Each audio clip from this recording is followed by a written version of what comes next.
amazed at what this guy's been able to do. He was so consistent. I mean, I wasn't that consistent. I mean, I won a lot of majors, but he's incredible. It was obvious he had what it took to be a great, but he went much, much further than we all thought. He's definitely one of the most dominant players of his time. Obviously winning all 4 majors on all surfaces. Serve very well, volley very well, forehand good, backhand good. So for that reason, he's the best of the world. He's unbelievably fast. He's a super athlete. He's definitely the most successful.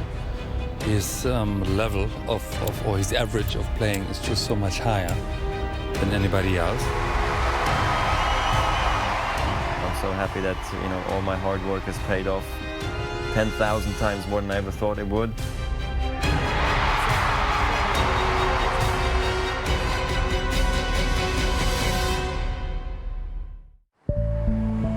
Ever since 1877, the great and good of the tennis world have travelled to London to take part in the world's oldest tournament, Wimbledon, the most prestigious of the 4 Grand Slams and the one that every player wants to win.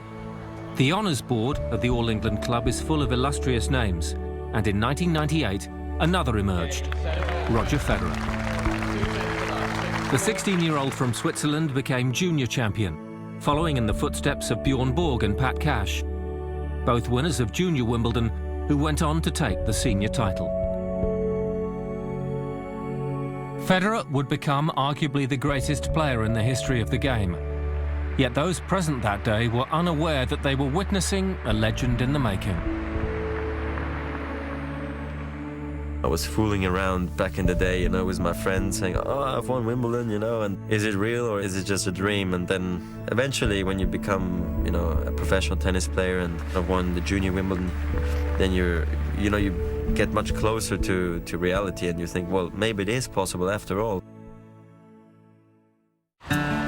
Roger Federer was born in 1981 in Binningen, a village just outside Basel, close to Switzerland's borders with Germany and France. As a schoolboy, Federer showed early promise on the court and joined the Old Boys Tennis Club in Basel. And like all youngsters, he had his idols.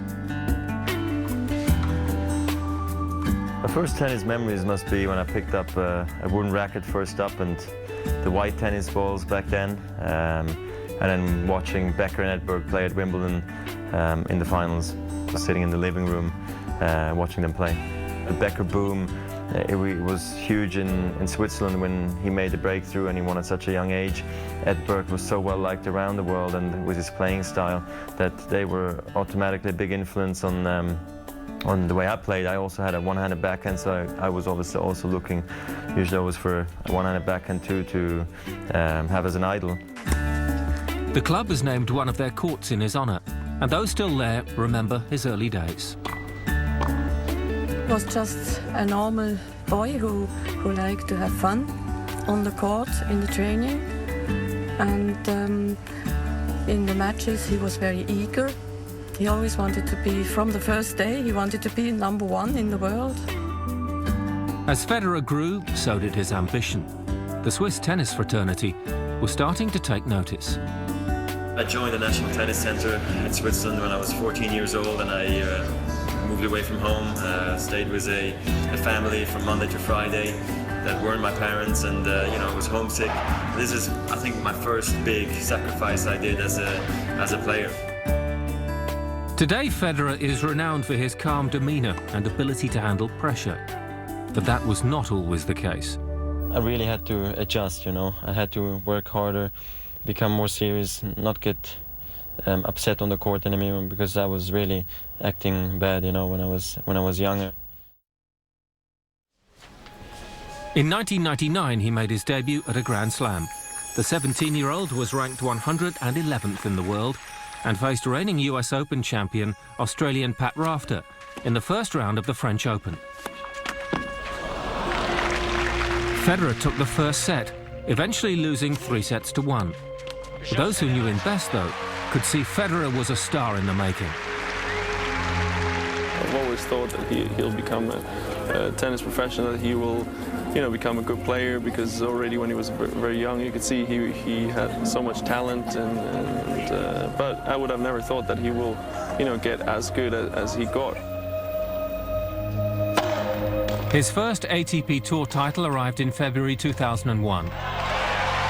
He won the Milan Indoor Open, defeating France's Julien Bouter in the final.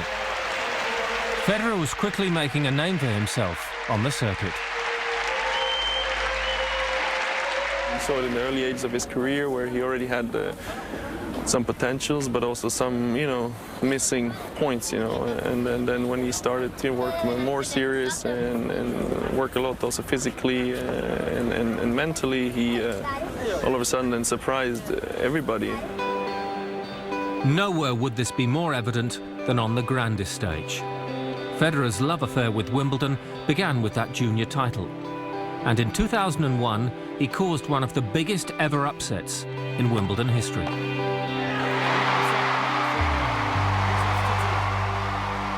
In the fourth round, he defeated four-time defending champion Pete Sampras, ending the American's unbeaten run of 31 matches at Wimbledon.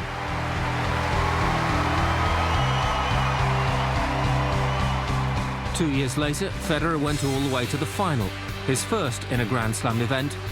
He faced Mark Philippoussis.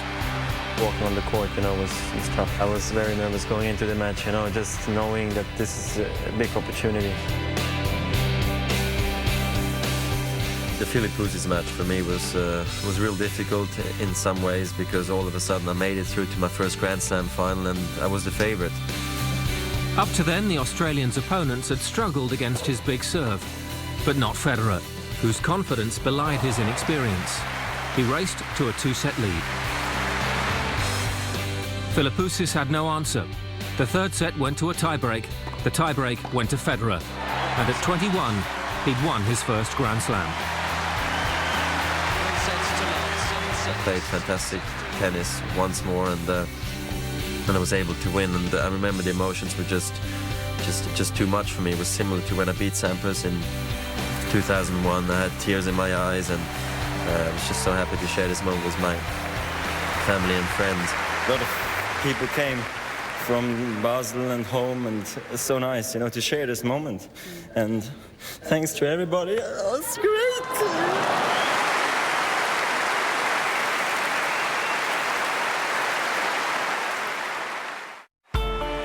A year later, Federer reached the final again.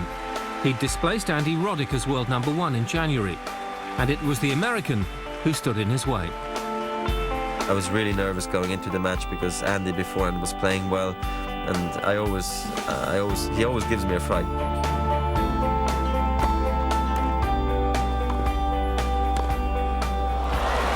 He came out playing so aggressive, like I've never seen him play before. He totally changed his game plan. Roddick took the first set 6-4. I came back really strong in the second set. I was up 4-love, but he broke me back twice, and all of a sudden I was in a tough battle in the second set, and I won that after all. With the match tied at 1-all, Federer had to dig deep. He took the third, and Roddick wilted. And at 5-4 in the fourth set, Federer had championship point.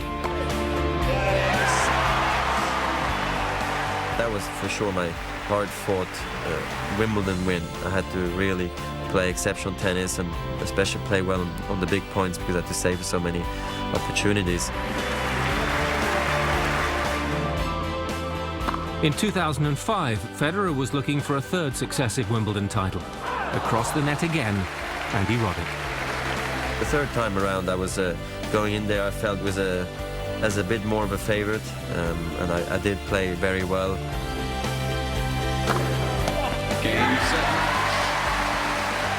I was pretty much always in control. I came through and played really, really well, so that was kind of for me like a proof, you know, I'm still the best on grass. Federer won in straight sets and became only the third man since the Open era began in 1968 to win 3 consecutive Wimbledon titles. Most visitors fall in love with the French capital, Paris. But the French Open proved problematic for Roger Federer. The tournament, commonly known as Roland Garros, is the only one of the 4 Grand Slam events to be played on clay, the game's slowest surface. Although his domination of Wimbledon underlined him as the best on grass, across the English Channel it was a different story. Federer made his debut there in 1999, but it would take him 7 years to reach the final. In 2006, he faced defending champion and Spanish sensation, 19-year-old Rafael Nadal, who had dominated the clay season. You'll always run into a player who's just fitter or fresher or you know, just playing better on the day, you know, than you. And you have to be able to accept that. The Spanish have always produced clay court specialists, and Nadal was the latest, outplaying Federer to retain his title. Nadal won 3-1, Federer's first defeat in a Grand Slam final. You're one of maybe the all-time greats. You'll always have pressure because people expect you to win every single tournament, which is just clearly not possible in tennis because of the knockout system. Less than a month later, the two came face-to-face again in the final at Wimbledon. It was Nadal's first appearance in tennis's blue-ribboned match. He faced the task of preventing Federer becoming only the 3rd male to win the title 4 years running. I wasn't too surprised to see Nadal in the finals, and we just played in the French Open finals. For me, it was my first time in the French Open finals against each other, and I played actually pretty good in that final, but still ended up losing. So I was actually very happy to finally got him on grass and not always have to play him on clay. But on grass, it was a different story. I started very, very well. I won the first set 6-love, and that against, you know, your biggest rival is the best start you could get.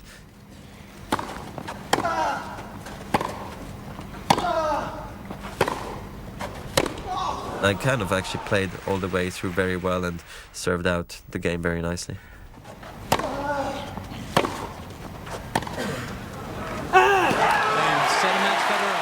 Federer had won his 4th consecutive Wimbledon singles title. 6-love, 7-6, 6-7, 6-3. And the greatest men's tennis rivalry since Bjorn Borg and John McEnroe was blossoming. Their rivalry is fantastic for the game of tennis. It's saved tennis in many ways because Roger was so good that he was in a league of his own and dominating too much. You need some great rivalries. It's certainly the interest for tennis around the world was sparked up by this young Spanish kid coming in.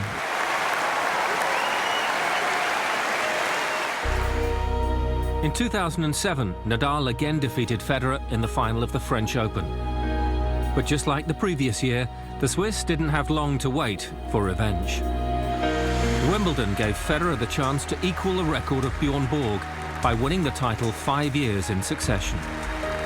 Of course, very happy that Bjorn Borg's around too, kind of following me closely because I could equal his record of 5, and it would be an absolute dream come true. Federer took a 2-1 lead,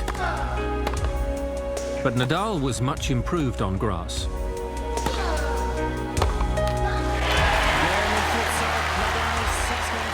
The Spaniard won the 4th set to take the match into a decisive 5th.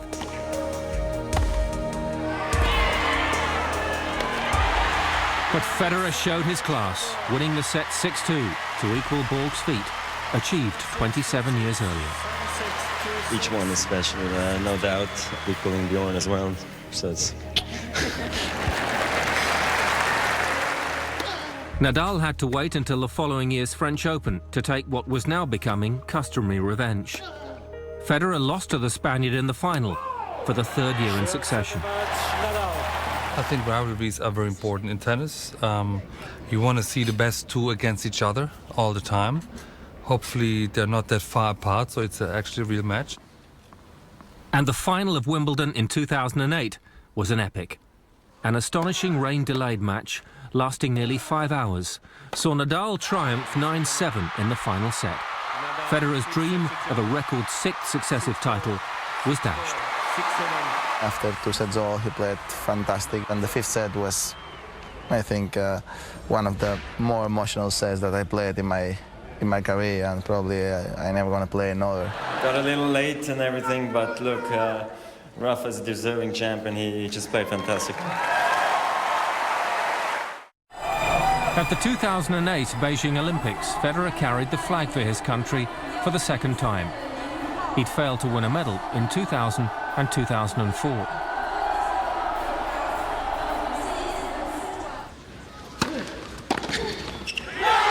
But this time he and Stanislav Wawrinka triumphed. Successful in the men's doubles against Sweden's Simon Aspelin and Thomas Johansson. Just weeks after that gold medal success, Federer created history at Flushing Meadow, New York, winning his 5th successive US Open. Only Americans Pete Sampras and Jimmy Connors had won the title 5 times, but neither had done so consecutively. Federer's win over Britain's Andy Murray gave him his 13th Grand Slam, just one behind the record held by Sampras. And the American was resigned to Federer not just equaling his achievement, but overtaking him. I don't think anyone really scares him. I think he respects everyone, but I don't think he has that fear from anyone except maybe Nadal on clay. Ironically, his attempt at number 14 came at the tournament that had proved to be his nemesis, the French Open, the only Grand Slam he'd yet to win. Federer himself was confident, but the spectre of Pete Sampras's record began to loom large. The whole records thing is, you know, being brought up again, and that's always very nice, you know, but at this stage, right before the tournament, I'm more concentrated just of getting through the early rounds and hopefully finding the groove. And he did, reaching the final for the 4th successive year.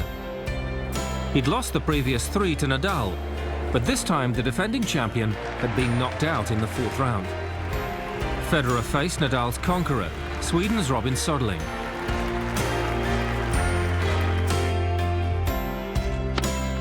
Nadal's absence seemed to inspire Federer. He used the drop shot to good effect to take the first set 6-1. He closed out the second set on a tiebreak with an ace. Exactly 10 years after his debut at the tournament, Federer finally ended his Paris hoodoo, becoming only the 3rd man in the Open era to win all 4 majors. And of course, he'd equalled Sampras's record. The weight made it even more special once I was able to really get the win at Roland Garros. The feeling was quite different to all the other slams I've ever won. And looking back, it was probably one of my most emotional wins in my career. Less than a month later at Wimbledon, Pete Sampras was at centre court as Federer attempted to break his Grand Slam record. He met Andy Roddick, the American he defeated at the same stage twice before. For the 3rd year running, Federer was involved in a 5-set final. He broke Roddick's serve for the first time in the final set to win 16-14 and clinched that historic 15th Grand Slam. It's not really one of those goals you set, you know, as a little boy, but I don't know, it feels amazing, you know, but this is not why I'm playing tennis, to break all sort of different records, but it's definitely one of the greatest ones to have. To be there was pretty cool. I'm not bitter, you know, by any means. If anything, I'm amazed at what this guy's been able to do, being so consistent. And he made it Grand Slam number 16, winning the Australian Open for the 4th time in 2010, defeating Britain's Andy Murray in straight sets. The victory made him the first male to win 3 different Grand Slams on 4 occasions. Roger Federer's outstanding career has made him one of the most recognisable figures in tennis or any sport. A champion, a genius, the greatest player to play the game. He's a gentleman, he's a fine man, he's a great role model for tennis. The way he plays tennis, the way he treats everybody else, his composure on the court. A serial winner, not least at Grand Slams. The complete player. If you look at Roger, you'll say, okay, does he have the best serve in the world? No. Does he have the best forehand in the world? No. Does he have the best backhand in the world? No. Does he have the best volleys in the world? Well, no. But everything is probably in the top 3, you know, top 4 of players, maybe of all time. So you put that all together and you've got one unbelievably good player. He has become a hero to Switzerland, and become his country's most famous ever sportsperson. He was even awarded a title one year, the Swiss of the Year, which is not limited to sportsmen only, but to the whole population. And yeah, his impact is huge. He's the best ambassador probably Switzerland could dream for. Roger is the greatest player in history because of all the titles he's won, his longevity, and the fact he can play on every surface. In terms of what he's done for the sport, absolutely Roger Federer is the most important tennis player of any time. He was once a ball boy who dreamed of becoming a pro. My motivation has come from my idols, my heroes, myself living a dream as a kid, wanting to become a great player. The young Federer made his dream come true. Now youngsters look to him as a role model, and they couldn't choose anyone better. I have many people, you know, holding up signs, waiting for me to sign autographs and you know, take a picture with me, and that's something that really motivates me in a big way, and I hope I can keep it up for much, much longer.